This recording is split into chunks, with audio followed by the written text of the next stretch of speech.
bienvenidos a esta sesión de electrónica. Y en la clase de hoy lo que vamos a hacer va a ser tratar los transistores de efecto campo, ¿vale? También llamados MOSFET. ¿Vale? Esto es porque hay un trozo de metal, otro de óxido de silicio y funcionan por efecto campo, field effect transistor, ¿vale? Así que vamos a tratar estos transistores, explicaremos cuáles son los fenómenos microscópicos que hacen que funcionen, cuál es la dinámica de los portadores, en lo que hablaremos del ensanchamiento y el control del canal a través del voltaje, ¿vale? Que es la clave del funcionamiento de estos transistores. Y después haremos un modelo para su uso en circuitos, parecido a como hicimos en el BJT, parecido también a como hicimos en semiconductores y en diodos, es decir, es como si todos estos temas de electrónica tienen un primer trozo en el cual hablamos de qué es lo que pasa a nivel microscópico con cada electrón, y eso nos va a servir única y exclusivamente para las preguntas de teoría, ¿vale? Eso no nos va a ayudar en a la hora de resolver un ejercicio, salvo un ejercicio de carácter teórico práctico, ¿vale? Y luego tienen una segunda parte donde ya hacemos como la aproximación a cómo se comporta en un circuito con regiones de funcionamiento, etcétera. Pues va a ser un poco parecido. Lo que hicimos con los BJTs, lo que hicimos con los diodos, ¿vale? Pues ahora lo vamos a hacer con los MOSFET, ¿vale? Con este tipo de transistores, que son transistores igual que los transistores BJT, porque también se usan un poco para amplificar señales, abrir y cerrar, pero es diferente, ¿vale? Entonces, ¿qué demonios pasa con estos transistores MOSFET, ¿vale? El principio de funcionamiento es muy diferente a los BJT, ¿vale? Esto se basa en que la resistencia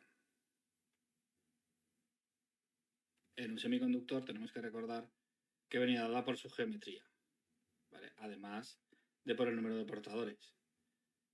Nosotros podemos tener un semiconductor y decíamos, podemos controlar muy bien la resistividad o la conductividad, ¿no? Que es el inverso, controlando el dopaje y tal, ¿no?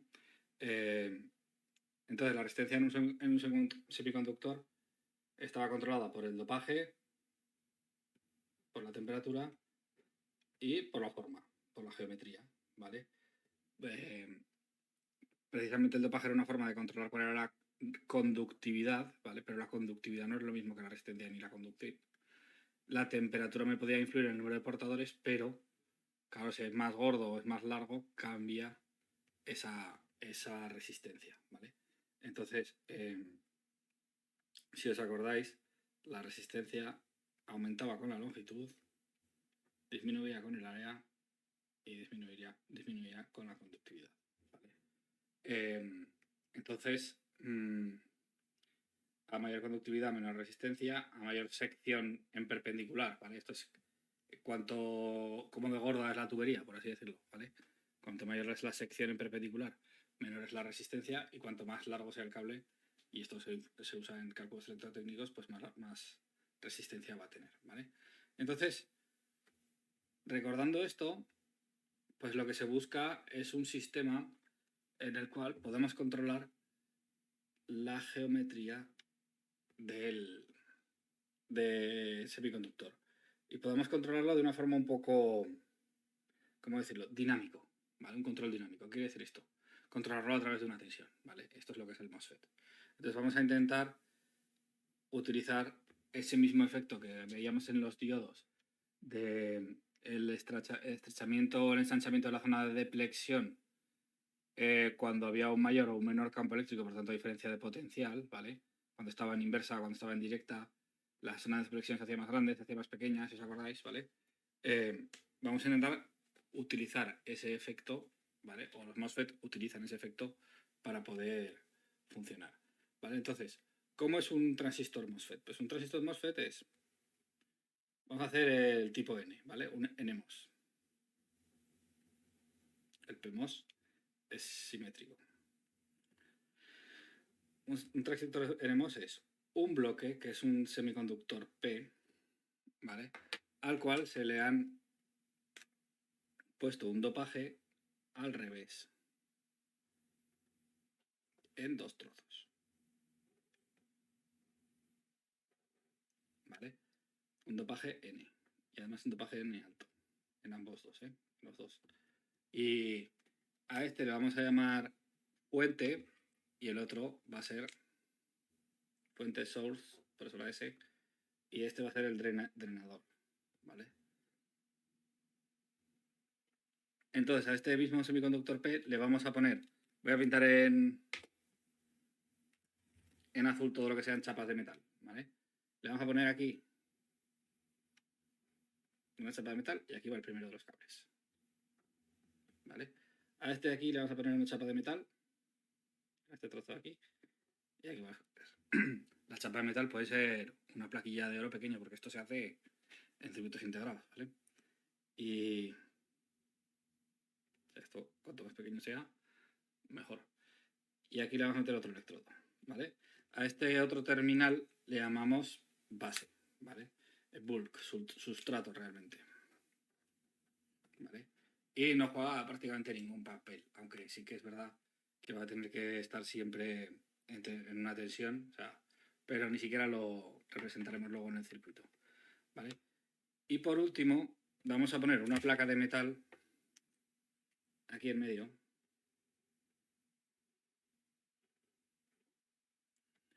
Y no la he puesto mal, no toca el semiconductor, ¿vale? Sino que entre medio metemos un aislante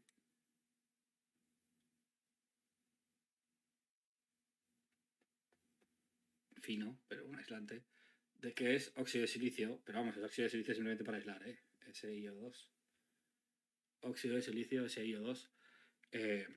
Y entonces este va a ser el cuarto terminal del MOSFET, ¿vale? Que va a ser G, la gate, la puerta, ¿vale? Puerta, fuente y drenador, gate, source y drenator, ¿vale? Y el otro es el sustrato, bulk. Entonces,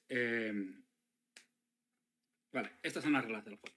Y entonces, ¿ahora qué hacemos? Pues ahora lo que vamos a hacer es, lo que nos va a interesar es esta conducción aquí, de aquí a aquí, ¿vale? Entonces, estos transistores van a tener dos magnitudes que nos van a interesar, ¿vale? Que son la longitud del canal,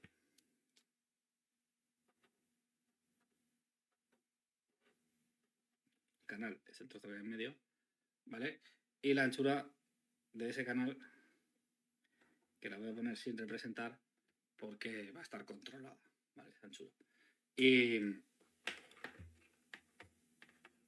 vale, entonces, esto sería un poco pero la anchura no es la del canal, sino la anchura es la de... Si esto fuera una pieza 3D, pues la anchura sería esta de aquí.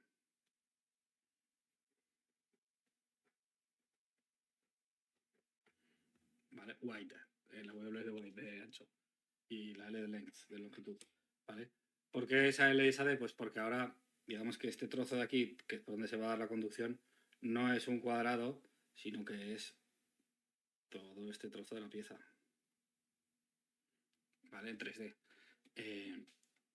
¿Y por qué digo que ahí es donde va a suceder la conducción? ¿Vale? Esa es la zona que nos va a interesar a nosotros. Pues lo que hacemos es, aquí, esta parte ni siquiera la vamos a pintar, pero, ven, siempre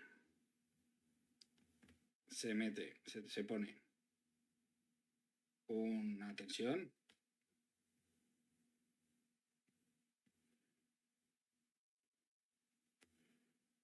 para que no conduzca, para que no haya corriente y su P es igual a 0. Para que no haya corriente por la bulk, ¿vale? Por el sustrato. ¿Y esto cómo se hace? Pues se hace porque NP, esto es un poco un diodo, NP, esto es un poco un diodo, esto es un poco un transistor también, ¿vale? Pero es un transistor diferente porque tenemos este otro aquí. Y lo que hacemos es hacer que SB y el diodo SB y el diodo SD estén en inversa.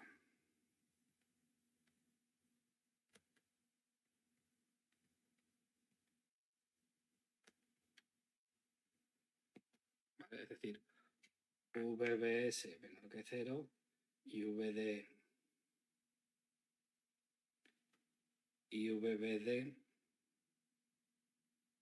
menor que 0, ¿vale? En el caso NPN, en el PNP al revés, ¿vale? Porque esta es la zona P y esta es la zona N, ¿vale?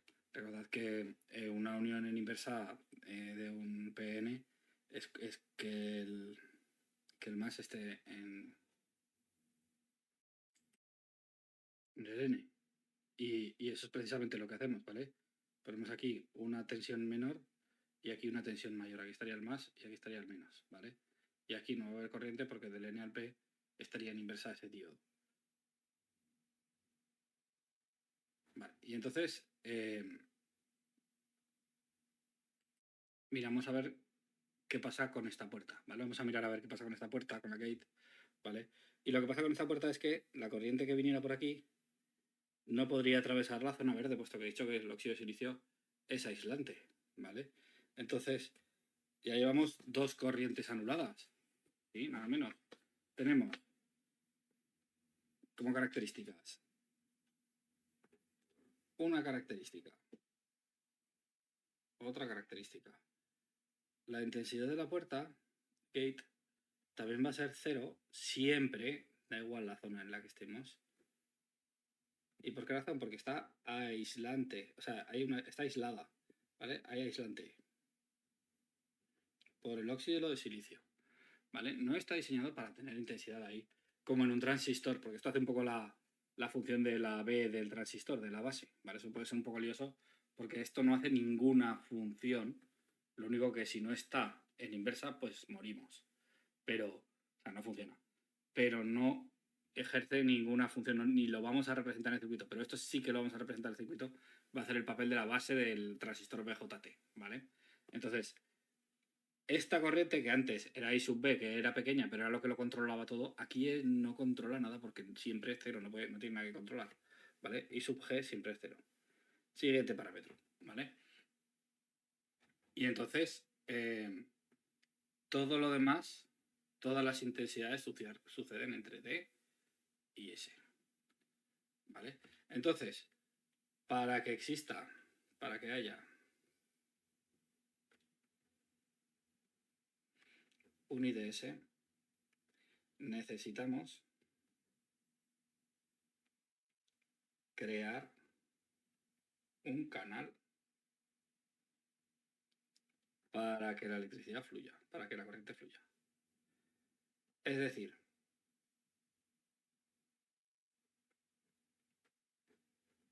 habría corriente, porque aquí esto no deja de ser un semiconductor, ¿vale?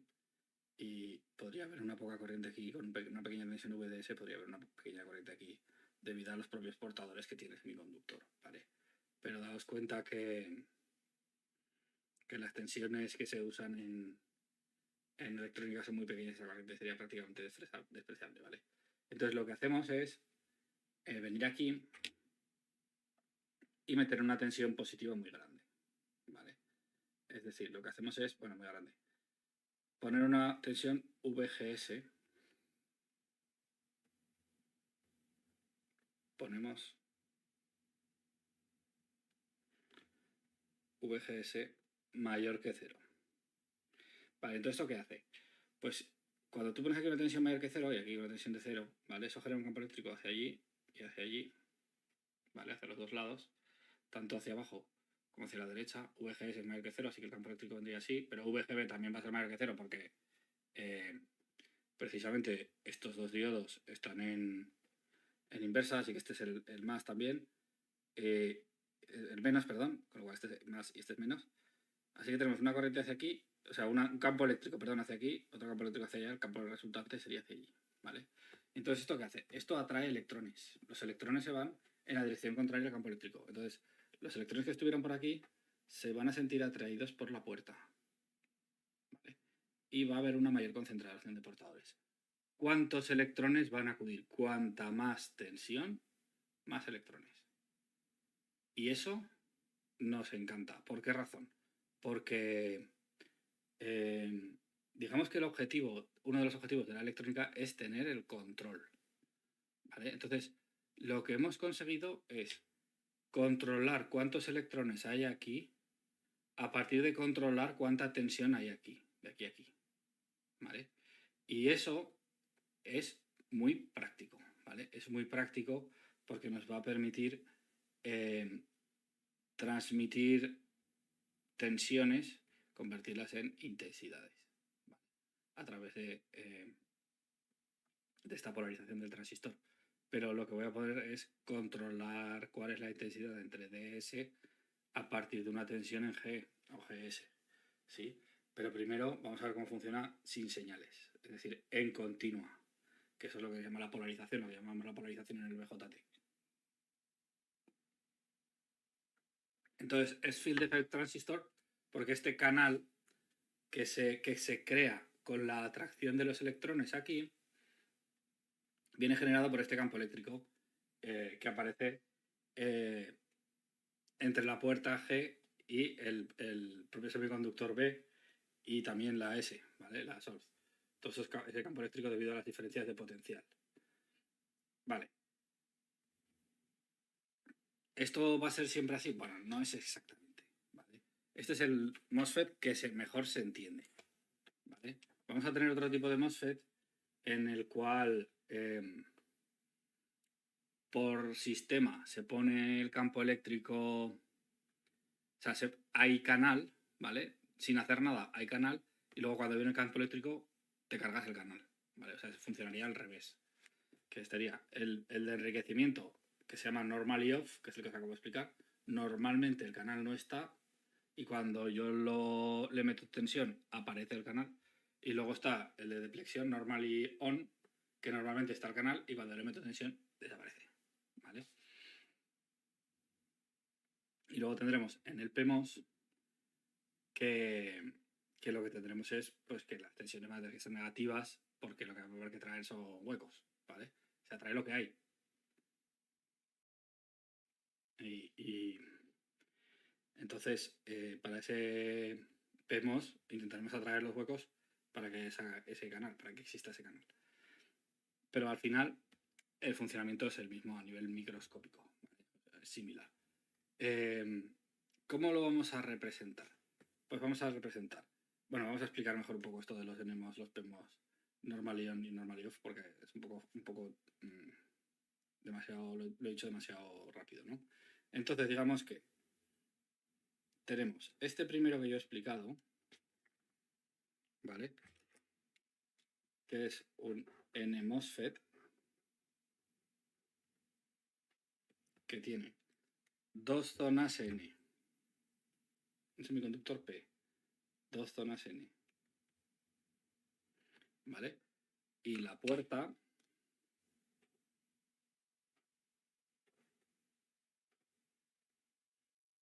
el drenador, la fuente y la base, ¿vale? El bulk, el sustrato, quiero decir. Entonces, este de aquí, que es el NMOSFET, que es el que he explicado yo, vamos a tener dos tipos, ¿vale? Normally on, que es el que he explicado yo con más detalle, normally off, perdón, es el que no tiene un canal aquí para conducir, pero cuando yo vengo aquí y pongo ese campo eléctrico, ¿vale? Sí que conduce. Es decir, cuando no hay tensión VGS, pues entonces no hay canal. Y significa que no habrá conducción entre S y D. ¿Vale? Y cuando VG sub GS sea mayor, no exactamente que cero, sino que un umbral, ¿vale? Mucho mayor que cero, supere un cierto umbral, ¿vale? Entonces aparecerá el canal. ¿Cómo va a ser de gordo el canal? Lo que yo le meta de tensión, ¿vale? Si le meto más tensión, más gordo. ¿Hasta el infinito? No, hasta el infinito nunca se puede llegar porque no existe. No vas a llegar a un sitio que no existe. Y la otra opción que sería que esté normally off. Esto no es otro estado de normally on del MOSFET, sino que hay algunos MOSFET que se salen de la fábrica y que están hechos como normally off y otros unos MOSFET diseñados de otra manera que salen de la fábrica y son normal-ion, ¿vale? A esto se le llama enriquecimiento, porque lo que yo hago es enriquecer usando el campo eléctrico, los primeros, los normal-ion, y los normal-ion se llaman deplexión, porque yo lo que hago es utilizar el campo eléctrico para crear una zona de deplexión y cargarme el canal. Y entonces aquí, cuando V sub GS es 0, es cuando hay canal, 0 o pequeño, y cuando V sub GS es mucho mayor que 0, pues entonces desaparece.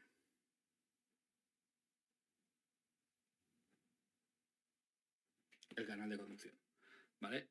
Estos son los MOSFETs, que hay dos tipos. En MOSFETs hay tipo 1, N-MOSFET normal-ion, N-MOSFET normal-ion, ¿vale? Pero luego vamos a tener también los P-MOSFET, ¿vale?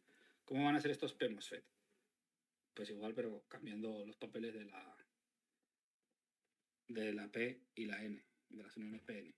¿Vale? Entonces vamos a tener, igual que antes, tendremos, igual que antes, pero más grande. La N esa, si no, casi no se ve. Tenemos la fuente, la puerta, el drenador, igual que antes, ¿vale? Y la base, como antes, ¿vale? Como pasaba antes, la unión PN entre la base y la fuente, entre el bulk, y la unión PN entre el sustrato, que digo base, pero es sustrato, y el drenador, ¿vale? Tiene que estar en inversa, que en este caso cambia y tiene que ser mayor que 0. ¿Por qué? Porque el P-MOSFET, ¿vale? Tiene un sustrato que es N, este es P y este es P. ¿Vale? Y entonces esos dos diodos siguen teniendo que estos dos diodos, este con este y este con este, están polarizados en inversa. ¿Vale? Siguen siendo las intensidades de 0 en G y en B, ¿vale? En la puerta y en el sustrato. Pero cambia estos papeles, ¿vale? Y entonces aquí lo que pasa es que vamos a tener P-MOSFET normal y off. ¿Cómo serán? Pues que cuando V sub GS es igual a 0, no habrá canal. Lo que pasa es que ahora el canal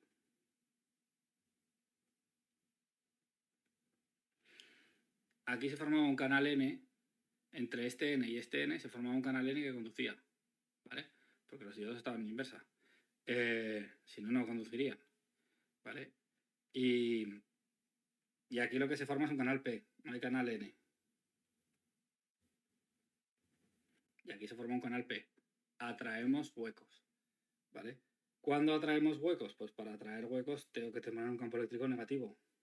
Es decir, el menos tiene que estar aquí si yo lo que quiero es que los huecos que tienen carga positiva se vengan para acá y creen este canal, ¿vale? Así que si VGS es mucho menor que 0, aparecerá el canal P. ¿Cómo va a ser el normal-ion? ¿Vale? Pues que... Y esto está mal. Ahora que acabo de decir esto, me doy cuenta que esto está mal. Para hacerlo desaparecer, tendré que repeler los electrones y esto será negativo, ¿vale? Eso estaba mal. Aquí tendremos que si VGS lo haremos, crearemos el P-MOSFET con un canal P, un pequeño canal P ya creado. Aquí habrá un semiconductor tipo P creado, ¿vale? Con VGS igual a 0 hay un canal P, pero cuando V sub GS es mucho mayor que 0, pues entonces repeleré esos huecos y desaparece el canal.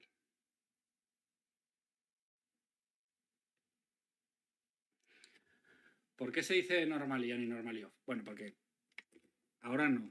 Cuando estemos en electrónica digital, una de las funciones de esto es decirle, a través de la tensión aquí decidiremos cuándo conduce de aquí a aquí y cuándo no conduce de aquí a aquí. También es ahora, también lo vamos a hacer ahora, pero ahora vamos a calcular corrientes y amplificaciones, tal. Ahora va a ser más fino el ajuste que un ajuste de sí o no, ¿vale? Esto es un sí o no, on-off, ¿vale? Pero más tarde en la electrónica digital diremos, vale, este es normal y off porque normalmente cuando no hay tensión está off, ¿vale? No hay canal, es como si fuera un interruptor abierto, y cuando la tensión es positiva está on, aparece un canal y es como si pudiera conducir. Tendrá una cierta resistencia, que esto es lo que diferencia nuestro tema de ahora de electrónica analógica, del tema de electrónica digital, que nos lo dará la resistencia y nos interesará abierto o cerrado, ¿vale? Entonces, el resto es hasta la energía para que pase. Normalmente off es que está apagado y si yo le meto tensión, entonces está encendido. Se cierra el interruptor. Normalmente on es que cuando la tensión cuando está apagado, el interruptor está cerrado, ¿vale? Y puede haber circulación de corriente aquí, que no es un interruptor, pero en electrónica digital sí. Y cuando le meto tensión, entonces se abre el interruptor, ¿vale? Y aquí lo mismo, normal y off, cerrado normalmente. Cerrado, no sin canal. Y aquí con canal, cuando está on, ¿vale? Por eso se llama normal y on y normal y off. Estos son el NMOS FET y los PMOS FET, NMOS o PMOS a veces también, ¿vale? A secas. Y entonces tenemos 4 tipos, ¿vale? NMOS normal y off, NMOS normal y on, PMOS normal y off y PMOS normal y on, ¿vale? Cada uno de los 4 funciona diferente, aunque parecido. Vale. Y entonces, ¿qué es lo que pasa en física cuando tenemos 4 tipos de dispositivos o en electricidad? Pues que tenemos 4 símbolos para poder diferenciarlos, ¿vale? Que son, bueno, casi que los voy a poner aquí si me caben. Yo creo que si los hacemos por caber, ¿no? Así no nos volvemos locos. No. Vamos a hacer uno nuevo, que si no, pues va a liar mucho. NMOS, PMOS, normally on, normally off, perdón, que son los primeros, y normally on. Vale. ¿Cómo se representan? Pues se representan con el siguiente símbolo. El más frecuente, yo creo que es fácil que vamos a usar casi siempre, tiene 2 rayas, una de ellas un poco más larga que ellas. Podría recordar un poco a una batería así, o una fuente de continua, pero de aquí le salen 2, ¿vale? Y son todo ángulos rectos, a diferencia del transistor BJT, que eran oblicuos. ¿Vale? Y aquí tendremos una flecha saliendo. Y representaremos IDS, la intensidad del drenador o la fuente, que ahora veremos que es la magnitud que nos interesa de estos de aquí. ¿Cuál es la diferencia con el NMOS normally on? Pues los normally on lo que se hace es pintar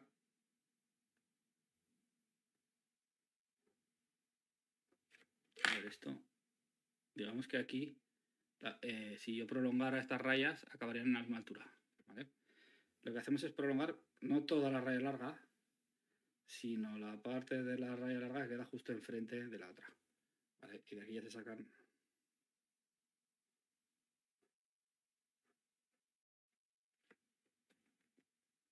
Vale. Y de nuevo vamos a tener IDS hacia abajo. Es el mismo símbolo, pero con ese trozo más gordo. Está representado aquí un hueco para decirnos que no hay corriente. No es una forma tampoco muy intuitiva de decirnos que no hay corriente, porque por una fuente de continua hay corriente, ¿vale? Y se representa así. Pero digamos que la teoría es que eso se simboliza así para decirnos que por la base, por la puerta, no hay corriente, ¿vale? Y las terminales son gate, D, S y la B no la pinto. Les he dicho antes que no. La B no la pinto, vale para los 4 tipos, ¿eh? G, D y S. Otra cosa es que si la B no la conecto para que los diodos estén en inversa, pues entonces no hay nada que funcione. Eso sí que pasa, ¿eh? O sea, que no la pinte no quiere decir que no la pueda cagar en una práctica, ¿vale? Pero en un ejercicio de resolver el circuito,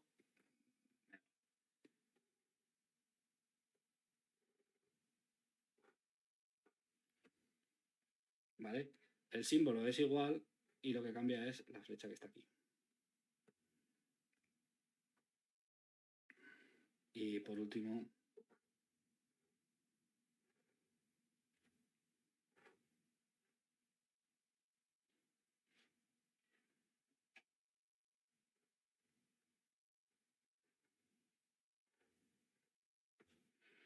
y este también tiene flecha aquí. y también me cambia el nombre de los... porque yo en todos ellos represento la puerta aquí, ¿vale? Aislada, ¿vale? Porque esto, aquí estaría el óxido de silicio, por así decirlo, ¿vale? Pero aquí está la fuente arriba y el drenador abajo. La fuente hace el papel del emisor y es la que tiene la flechica, es el lado de la flechilla, ¿vale?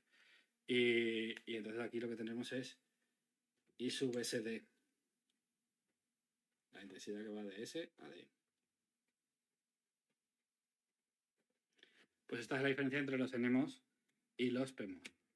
Fijaos que de momento hemos hablado solo de cuál es su configuración microscópica, ¿vale? A nivel de enriquecimientos, del P, del N, cuál es un poco la teoría de por qué funciona y por qué no funciona, y cómo lo representamos y qué tipos hay. Pero aún no los hemos puesto en ningún circuito para calcular, ¿vale?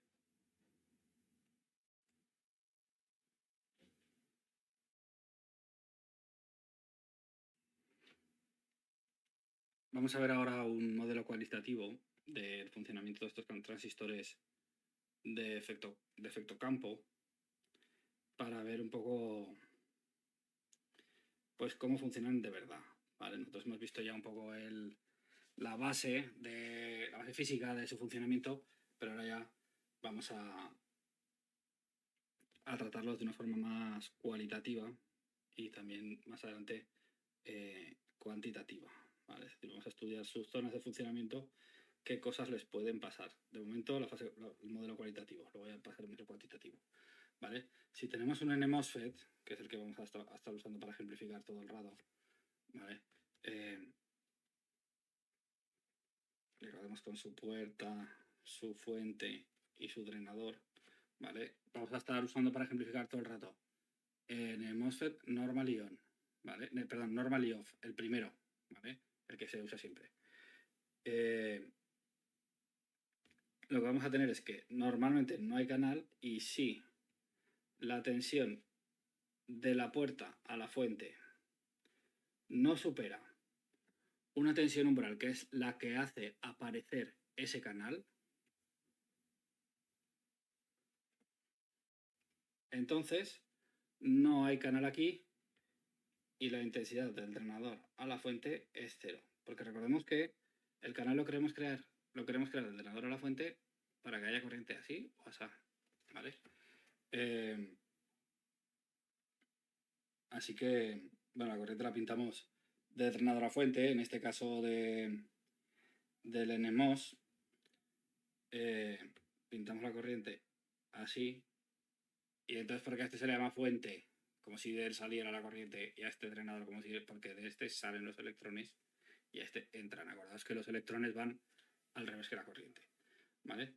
Así que mientras la tensión de la puerta a la fuente no supere un cierto umbral, aquí no va a haber ninguna circulación de corriente, porque lo que va a haber va a ser un diodo en corte y otro diodo en corte, ¿vale?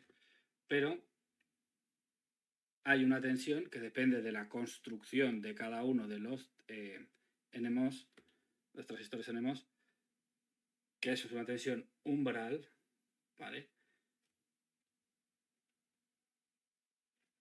Tensión umbral.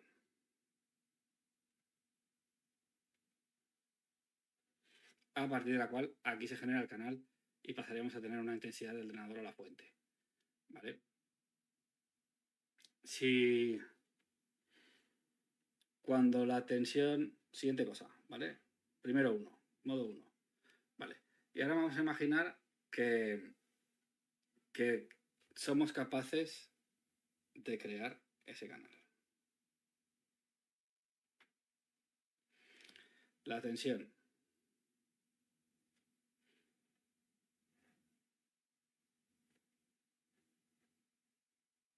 de la puerta a la fuente es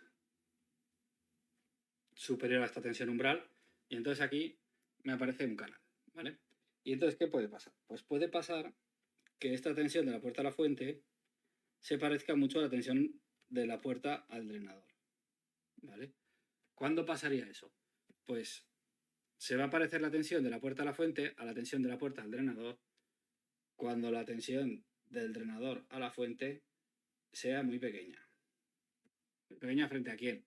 Frente a VGS, ¿vale? A la tensión que estamos comparándolo. Entonces, ¿por qué esto es importante? Pues porque si tengo yo una tensión del drenador a la fuente, tendré una aportación de campo eléctrico también hacia allá. Entonces, uno atraería los electrones hacia allá y el otro los atraería hacia allá, y entonces el canal me saldría un uniforme así, o así, ¿vale? Pero mientras pase esto, lo que voy a tener yo es un canal uniforme.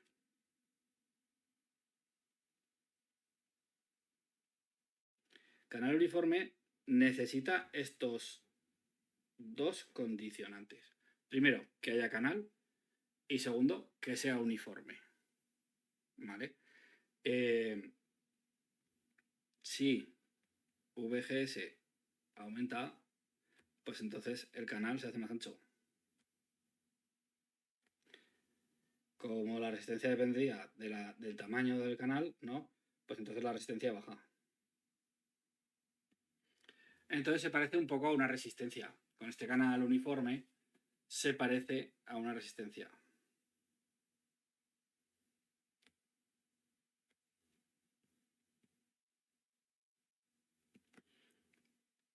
Pero no es una resistencia cualquiera.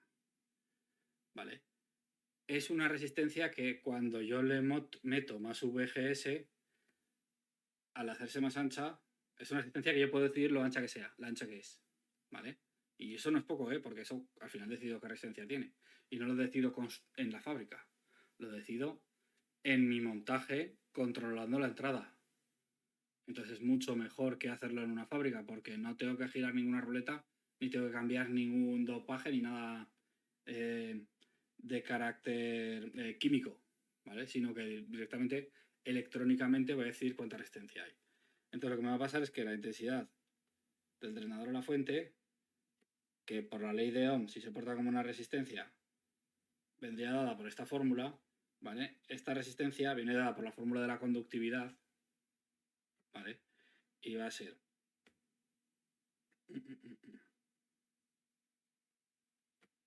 proporcional a VDS, que está aquí, y el valor de resistencia aumenta.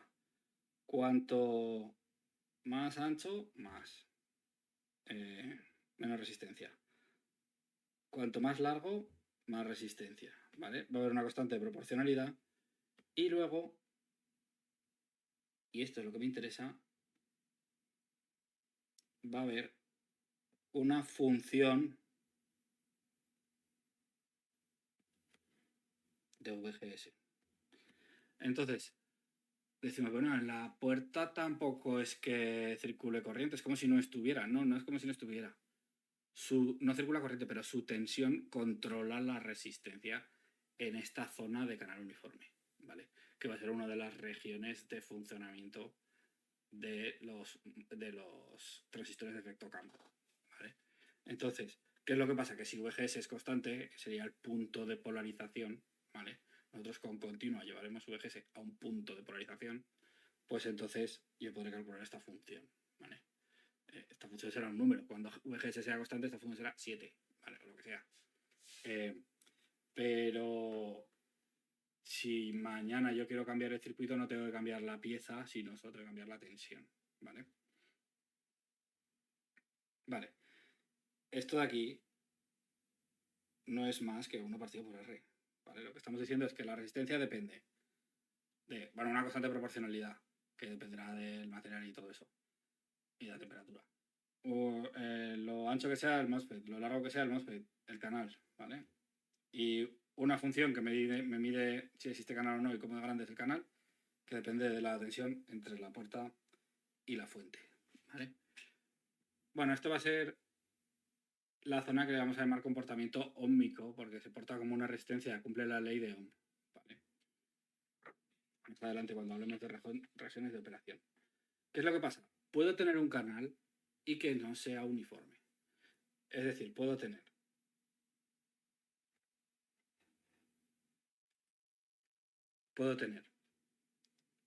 VGS mayor que la tensión umbral. existe canal, ¿vale? Para la izquierda.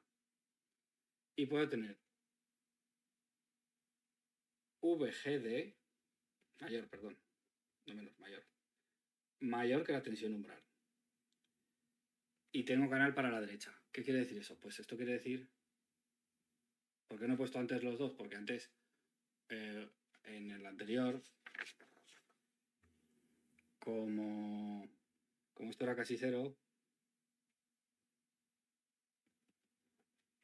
VGS era prácticamente igual a VGD y los dos eran mayores que la tensión umbral y no hacía falta decirlo, ¿vale? Pero aquí sí. ¿Por qué? Porque digamos que ahora vamos a tener que el canal va a ser más ancho el que tenga más tensión que en el otro, ¿vale? Vamos a tener un canal triangular, por así decirlo, y lo que me interesa es que haya canal en los dos lados, ¿vale? Canal no uniforme, que se llama. Entonces yo tendré el transistor de efecto campo, ¿vale? Con su fuente, su puerta, su drenador, las dos zonas N, la zona P, ¿vale? Y lo que pasa aquí es que, bueno, si VGS es mayor que VGD, por ejemplo, pues entonces el campo eléctrico va a tirar más hacia allí y entonces el canal que se va a formar va a ser no uniforme, ¿vale? Se va a formar un canal como antes, pero tal que así. Esto significa que sea no uniforme, que es más ancho por un lado que por otro. Y este canal no uniforme sigue permitiendo la conducción de la electricidad, sigue permitiendo el paso de la electricidad, ¿vale? Con una fórmula un poco más extraña. Y lo que pasará es que cuando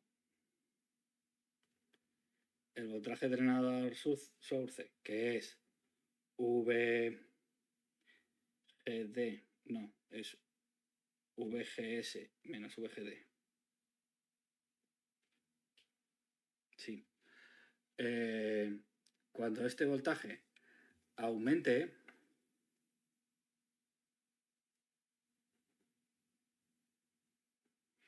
el canal se irá haciendo más y más triangular. ¿Vale? Exagerando un poco el dibujo, ¿eh? ¿Vale? Porque habrá más diferencia entre esas dos tensiones. Y entonces diremos que R disminuye. ¿Va a haber circulación? Sí. ¿Disminuye con VGS? Sí. ¿Disminuye con VGD? Sí.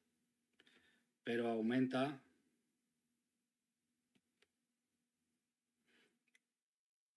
con VDS. Y entonces ya esto es un fenómeno más complejo, porque VDS está acoplado con VGS y VDGD a través de la segunda ley de Kirchhoff, ¿no? O sea, VGS, VSD, VDG, si queréis, como lo queráis pintar, pero puedo hacer todas las relaciones que quiera vía ley de Kirchhoff. Entonces lo que me va a pasar es que va a tener un comportamiento que no va a ser exactamente lineal. ¿Qué quiere decir lineal? Pues que acoplar sin ley de Ohm. Comportamiento no lineal. ¿Vale? Con la tensión. Al aumentar VDS, si yo lo doblo, no se va a doblar la intensidad, sino que por un lado aumentará un poco la resistencia y entonces multiplicará por 1,5 a lo mejor, o por lo que sea. ¿Vale? Entonces este comportamiento no lineal es otra región de funcionamiento, ¿vale? Y lo tendremos en cuenta para las regiones, para los modelos de funcionamiento y para la polarización, ¿vale? Y va a funcionar así. Una constante por la geometría del NMOSFET por una función que depende de la tensión GS por VDS, positivo, esto es la anchura del canal, ¿vale? Pero hay que restarle la asimetría del canal, que es otra función de DIS, ¿vale?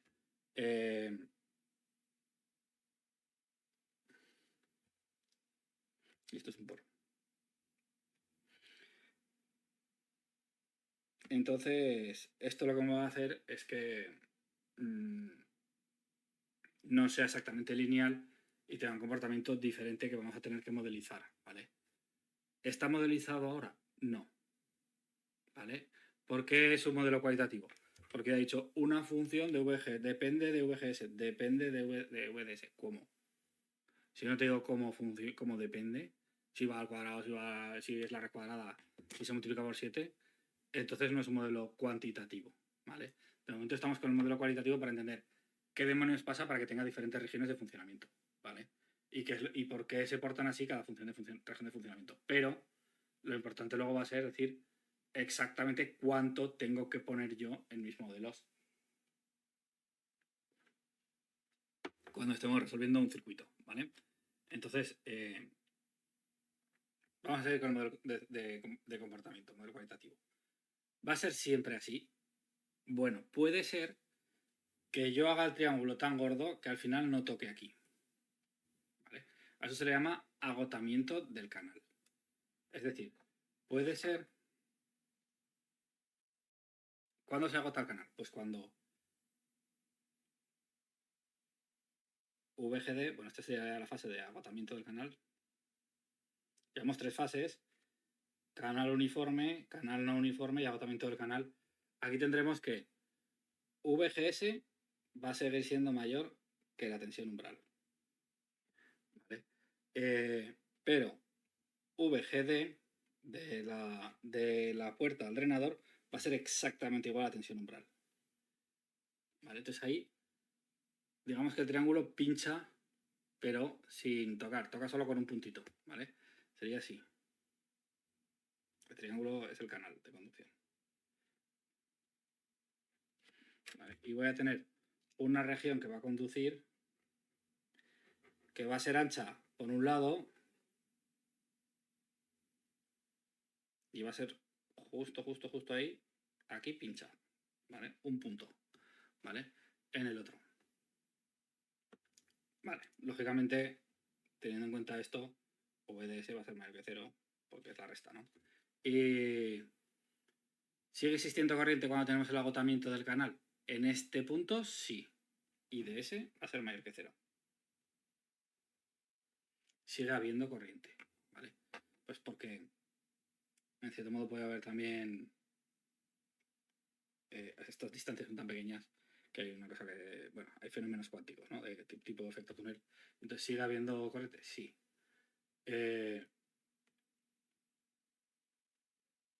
Pero lo que le pasa, que también tiene corriente cuando ya no toca y el canal está completamente agotado. El canal está completamente agotado, no. Tiene solo un lado. Seguimos con GSD, ¿eh? Si el agotamiento del canal ya llega a mayores, ¿vale? Yo voy a tener que VGS sigue siendo mayor que la tensión umbral.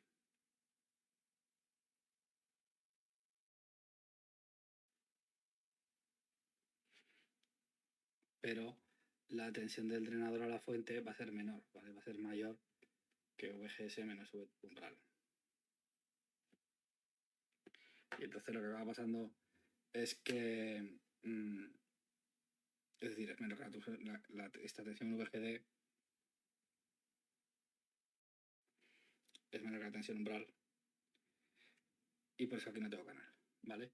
Y entonces aquí, ¿sigue habiendo corriente? Sí, sigue habiendo corriente.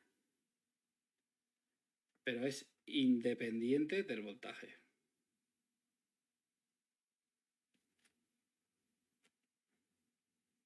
Entra en una fase ahí plana, por así decirlo, que solo tiene esa corriente independiente del voltaje. Y entonces, digamos que tenemos 3 regiones, ¿vale? 3 regiones de operación, que es con las que yo luego voy a definir el funcionamiento más cualitativo de los transistores de efecto campo.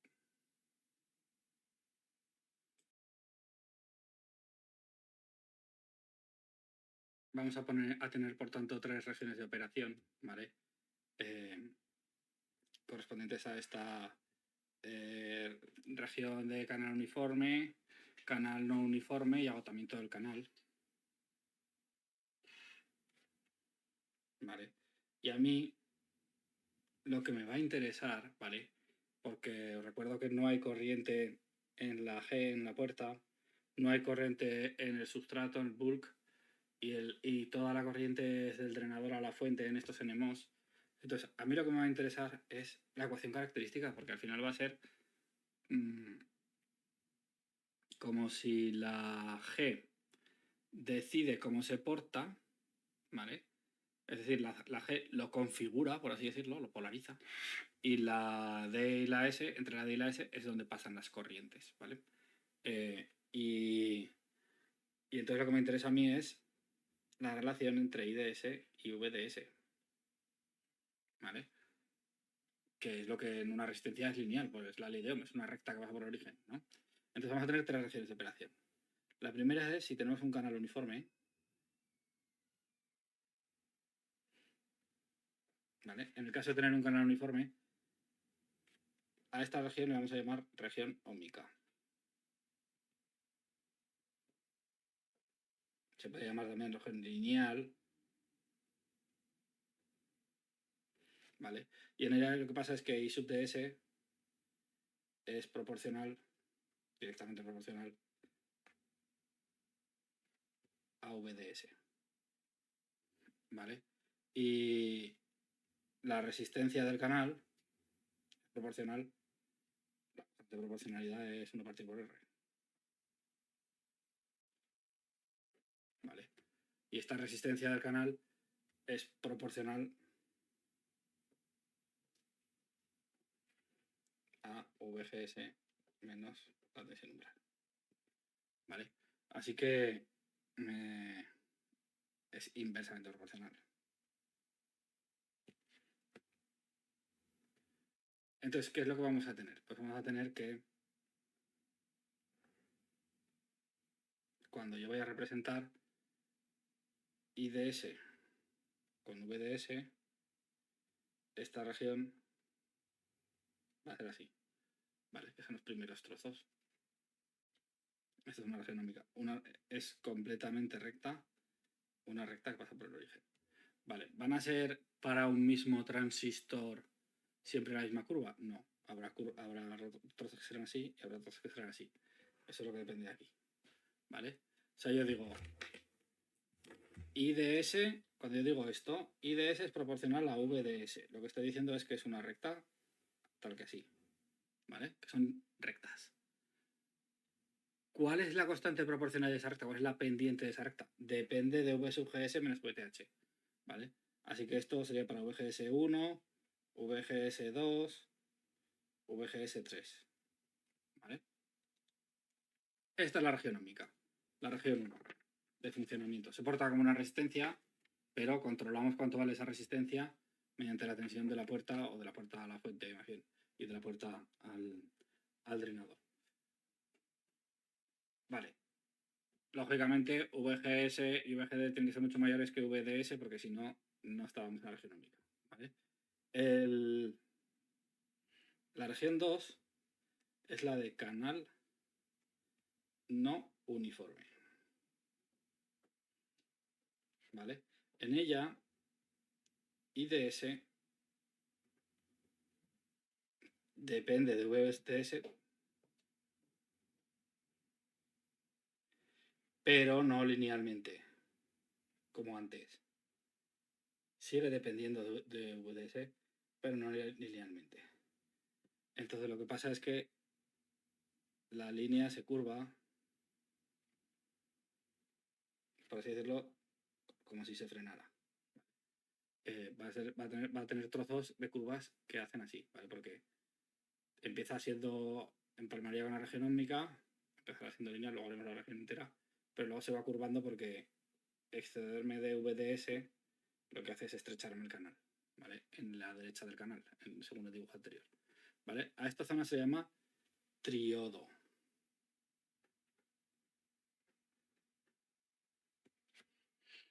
¿Vale? Y por último, cuando ya hay agotamiento del canal,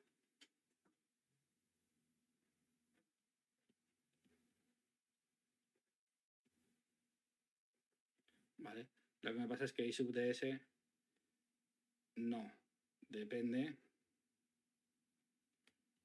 de VDS. Y entonces tendré una recta horizontal.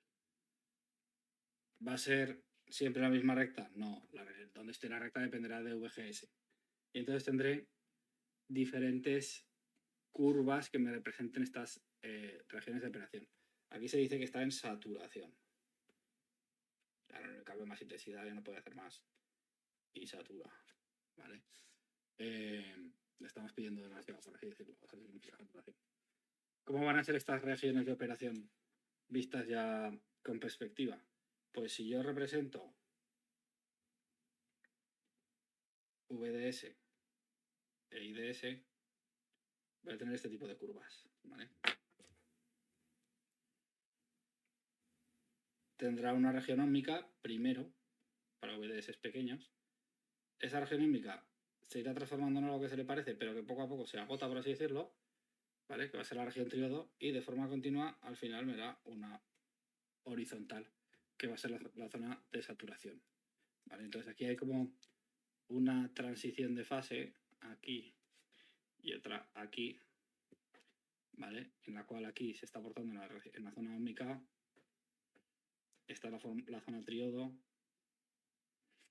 ¿vale? Y está la zona de saturación, la región de operación de saturación, y esto no es la curva característica de un NMOSFET siempre. Esto es para un VGS, para un valor de VGS. Para otro valor de VGS me daría otra curva que se parecería en su forma, ¿vale? Pero sería diferente. Bien, pero digamos que siempre va a tener estas tres regiones ómmico, de operación, triodo y saturación. Entonces, ¿cómo los vamos a caracterizar? ¿Vale? Pues ahora ya sí que tenemos que hacer un análisis cuantitativo y no lo vamos a deducir. Porque antes yo había dejado un FDVGS, que esto era muy feo, ¿no? Porque decía, en función de... ¿Qué función? ¿Vale? Que yo quiero hacer operaciones, ¿no? Si no, no puedo resolver ningún ejercicio. Entonces, la intensidad, ya en la relación cuantitativa, se acabó el análisis cuantitativo, la relación cuantitativa, tampoco me enfado, no pasa nada. La relación cuantitativa va a ser que la intensidad IDS la vamos a poner en tres fórmulas. Va a ser 0 cuando no haya nada de canal, ¿vale? Que le vamos a llamar zona de corte. Va a ser K partido por 2, W partido por el resto serán constantes que me darán por 2 VGS menos V umbral. VTH, acordaos que será una constante, no será una... Por VDS no será una incógnita. Menos VDS cuadrado. Mientras VDS sea menor que VGS menos VTH, en la zona triodo. ¿Vale? Y va a ser K partido por 2 W partido por L por VGS menos VTH al cuadrado en la zona de saturación.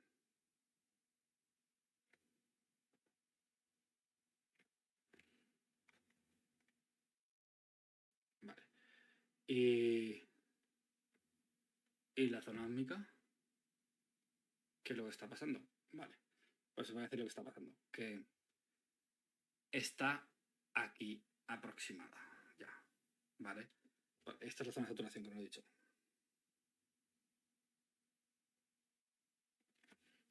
¿Vale? ¿Se va a comportar como una zona ómmica? Sí, pero la puedo simbolizar ya con esta fórmula de aquí, en la zona tríodo. ¿Y por qué razón?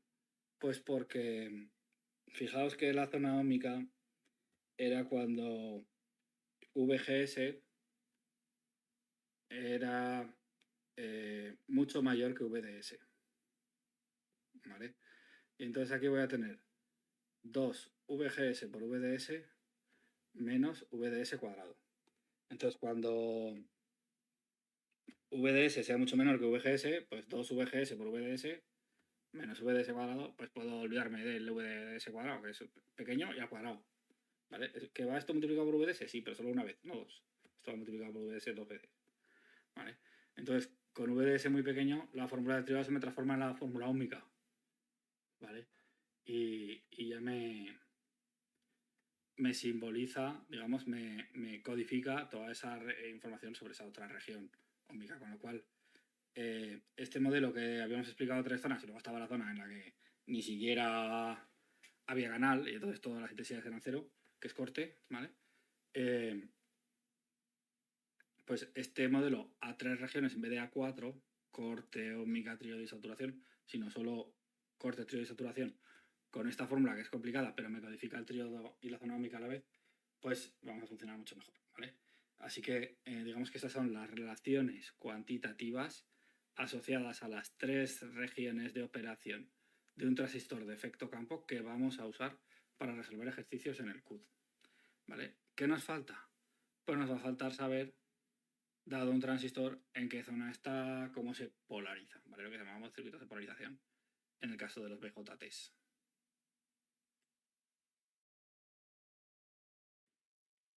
Entonces, una vez que tenemos estas 3 regiones de operación en las que vamos a modelizar el comportamiento de un transistor de efecto campo, NMOS o PMOS, que son corte, triodo y saturación, ¿vale?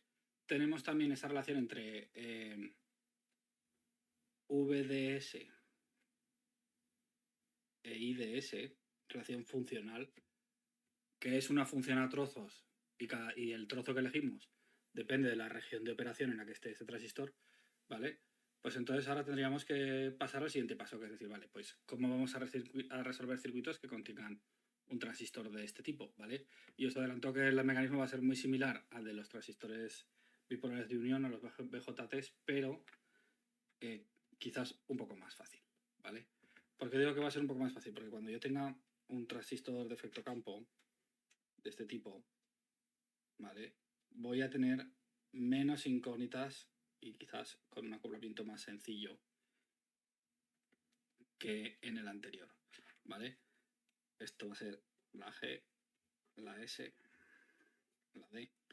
Y de entrada esta incógnita ya se me desaparece. Y sub G es igual a 0. Vale. Eso me ha ido también a que me desaparezca otra de las intensidades. ¿Por qué razón? Porque todo lo que entra por aquí tiene que salir por acá, por la primera ley de Kirchhoff, porque ahora ya no está eso que teníamos en la otra, que era la de la base, es la de drenador más la del emisor, ¿vale? No puede ser. Y entonces, ahora, por eso le llamamos a esto IDS. En realidad, IDS está aquí y aquí. Esta representación es un poco equívoca porque se podría intuir que estábamos hablando de algo parecido a una tensión, ¿vale? Y no. La intensidad va por así, por dentro del cable. ¿Vale? ¿Qué más tenemos? Pues tenemos VGS, VGD, los he definido de la forma en la que los estamos usando, ¿vale? Y para abajo, VDS, 3 tensiones, ¿vale? Relacionadas a través de la ley de Kirchhoff. Así que tengo como incógnitas una única intensidad, ¿vale? Esto no es una incógnita.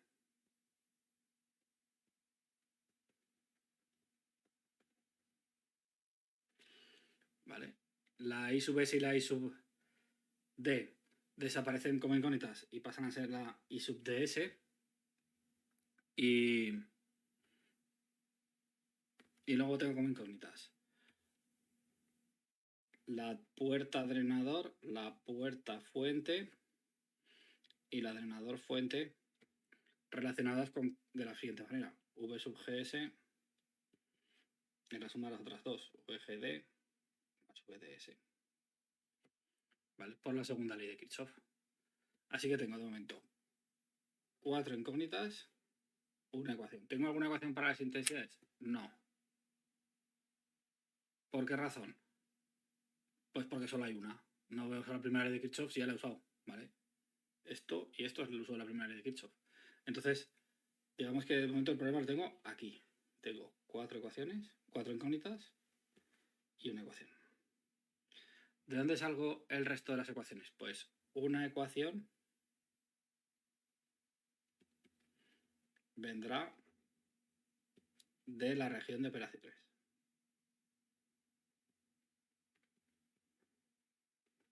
Si nos fijamos en las fórmulas que acabamos de poner sobre cómo, en qué regiones operamos, ¿vale? Esta relación cuantitativa que hemos llamado, aquí aparecen.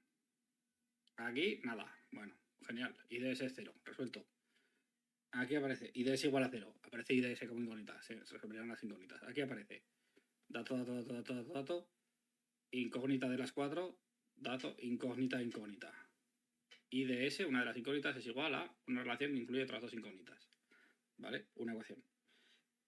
O esta otra, lo mismo. Esto también es una incógnita, esto también lo es. ¿Vale? Es decir, esta va a ser mi segunda ecuación. Tendré una ecuación que es la segunda ley de Kirchhoff. Otra ecuación que me viene dada por la región de operación. Y otras dos ecuaciones las busco en el circuito.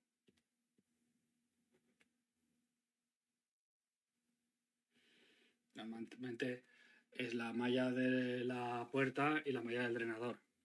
¿Vale? Pues, ¿habrá en la malla de la fuente? Sí, aunque muchas veces es la misma malla la puerta de la fuente. ¿Vale? O sea, la del drenador y la fuente. Pero vamos, las otras dos ecuaciones las busco en el circuito de una forma convencional, ¿vale? Porque al menos va a haber dos mallas en ese circuito, ¿vale? Puesto que tenemos 3 terminales. Si no, no habría nada. Así que este va a ser el problema del cálculo de la polarización, ¿vale? Este problema del cálculo de la polarización se nos ha quedado reducido a calcular 4 incógnitas. Tendremos un circuito tochísimo y no habrá 4 incógnitas, habrá 12, ¿vale? Pero en el trozo del MOSFET son 4 incógnitas. Y luego tenemos una ecuación por la segunda ley de Kirchhoff en el propio transistor, una ecuación debida a la región de operación que será hipotética y que tendremos que contrastar la hipótesis, como hacíamos en los transistores BJT, y las otras dos ecuaciones yo me tengo que apañar con la primera y la segunda ley de Kirchhoff para encontrarlas en el circuito, ¿vale? ¿Que puede ser la malla de la puerta y la del drenador? Sí, pero pueden ser muchas otras ecuaciones. Y entonces, esto respecto a resolución de circuitos, que no le he puesto título, ¿no? De circuitos con transistores MOS. Y voy a tener que hacer lo mismo que hacía con los BJTs. Me faltan dos cosas que tengo que saber hacer, ¿vale? No solo tengo que saber resolver el circuito, ¿vale? Tengo que decir, ¿es buena mi hipótesis? Ese contraste de hipótesis cuando yo presuponga una región de operación, voy a tener unas condiciones, ¿vale? Y además va a estar limitado. Es decir, tendré que decir, funcionará así mientras esto esté así. Y luego aquí hay una frontera que calculo y digo, y a partir de aquí funcionará de esta otra manera. ¿Vale? Pues esto es lo que estábamos haciendo con los transistores BJT. ¿Vale? Entonces, primero, ¿cuáles son los contrastes de hipótesis? Pues para estar en esta zona triodo, que incluye también la zona óhmica, ¿vale? El canal tiene que ser no uniforme y estar abierto constantemente, ¿vale? Es decir, que tanto VGS como VGD van a tener que ser mayores que cierta tensión umbral de diseño para este transistor MOS, ¿vale? Estos son los contrastes de hipótesis para esta región zona tríodo, ¿vale? ¿Qué pasaría en la zona saturación? La zona saturación la tenemos cuando tenemos un agotamiento del canal.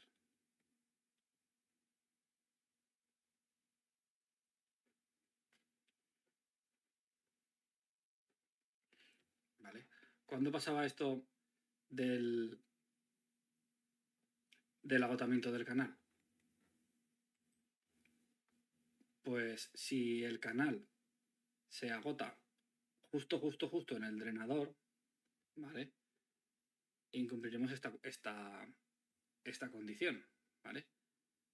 ¿Cuándo es la frontera? Pues, a ver, la condición va a ser VGS mayor que VTH y VGD menor que VTH.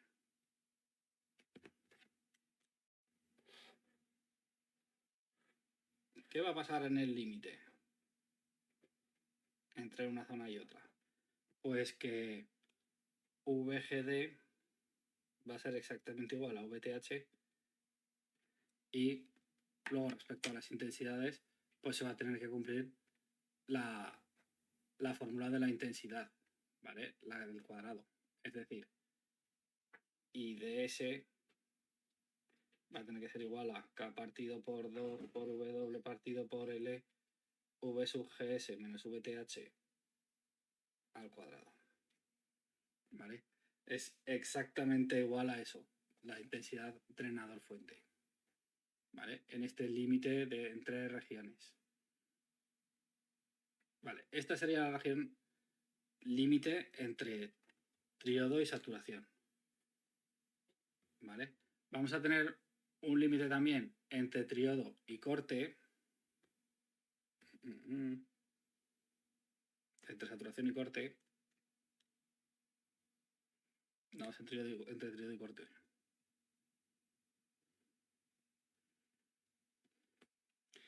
En el cual lo que vamos a tener es que tanto VGS como VGD van a ser menores que la tensión umbral.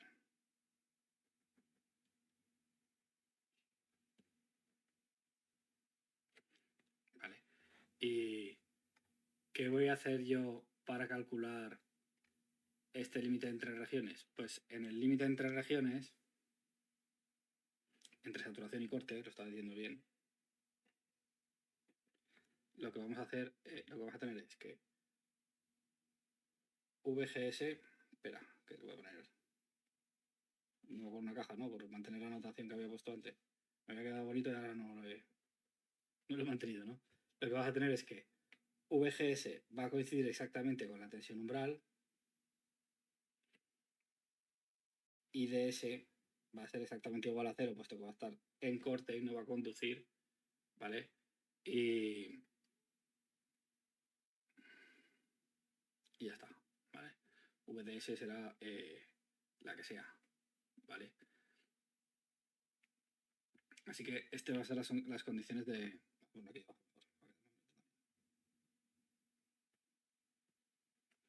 de este límite entre saturación y corte. Vale. Así que tenemos estos dos límites entre regiones y el sistema de ecuaciones ya planteado para poder lanzarnos a resolver todos los ejercicios de polarización de transistores MOS, ¿vale? Entonces, yo creo que es mejor hacer una sesión solo de ejercicios y así se puede repasar por separado las cosas. Acaba esta sesión de electrónica ahora. Y bueno, espero que se haya entendido y no dudéis en consultarme cualquier duda que os surja en este estudio, ¿vale? Entonces, la próxima sección haremos exclusivamente problemas de transistores MOS mezclados con MOS mezclados con BJTs quizás, para luego ya poder pasar a hacer el modelo, a acabar la teoría con el modelo de pequeña señal dentro de 2 sesiones y ejercicios ya más complicados, ¿vale? Hasta el próximo día.